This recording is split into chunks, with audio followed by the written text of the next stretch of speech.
जय श्री राधे राधे। मेरे YouTube channel पे सभी भाई बहनों को मेरा नमस्कार है। आइए एक बहुत सुंदर बहुत प्यारा सा सोहर सुनते हैं। अगर अच्छा लगे तो कमेंट बॉक्स में ज़रूर बताना मेरा सोहर कैसा है। जय श्री राधे राधे। जय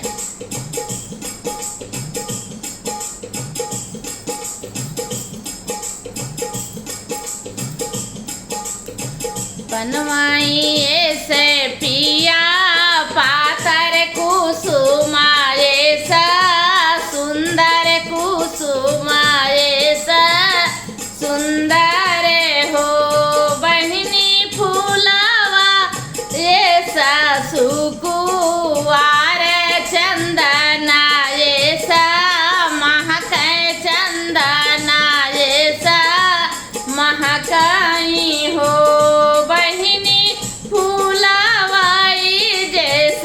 सुकुवार चंदना ऐसा महक चंदना ऐसा महकाई हो।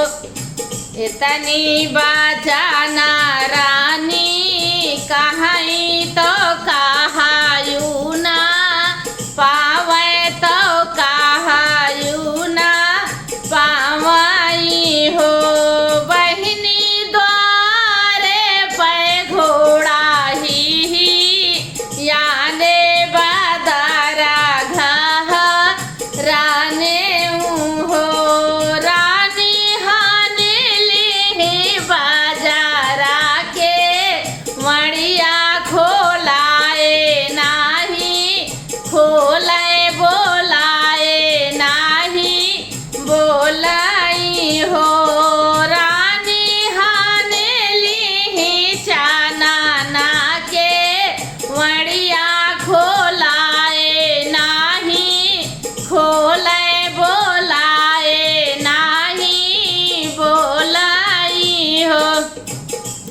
तुही मोरी रानिया से रनिया तो ही ठाकुर राइनी हो।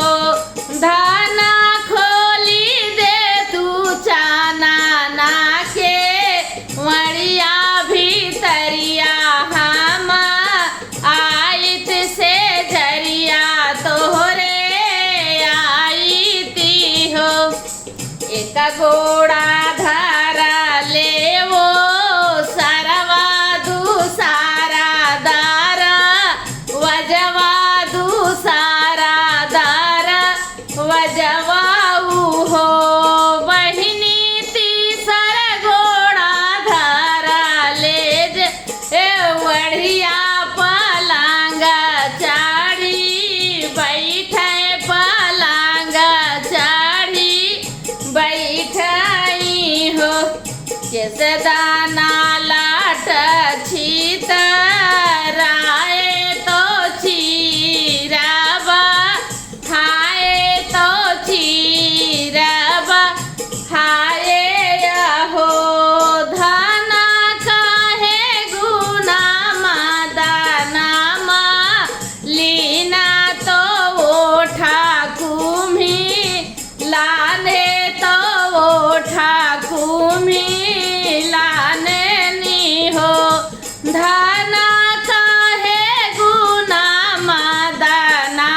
पकड़ो ना नागरा के सोनरा हाले है बेगे आवऊ हो सोनरा सोने रूपे गढ़ाऊ बे नियावा मैं धाना कामा नाम मैं धाना कामा नाम हो एक गोड़ा धारा ले वो सरवा दूसारा दारा वजवाऊ हो सखिया तीसर गोड़ा धारा ले दे बढ़िया पलंगा चढ़ी बैठे पलंगा चढ़ी बैठई हो तुही मोरी धानिया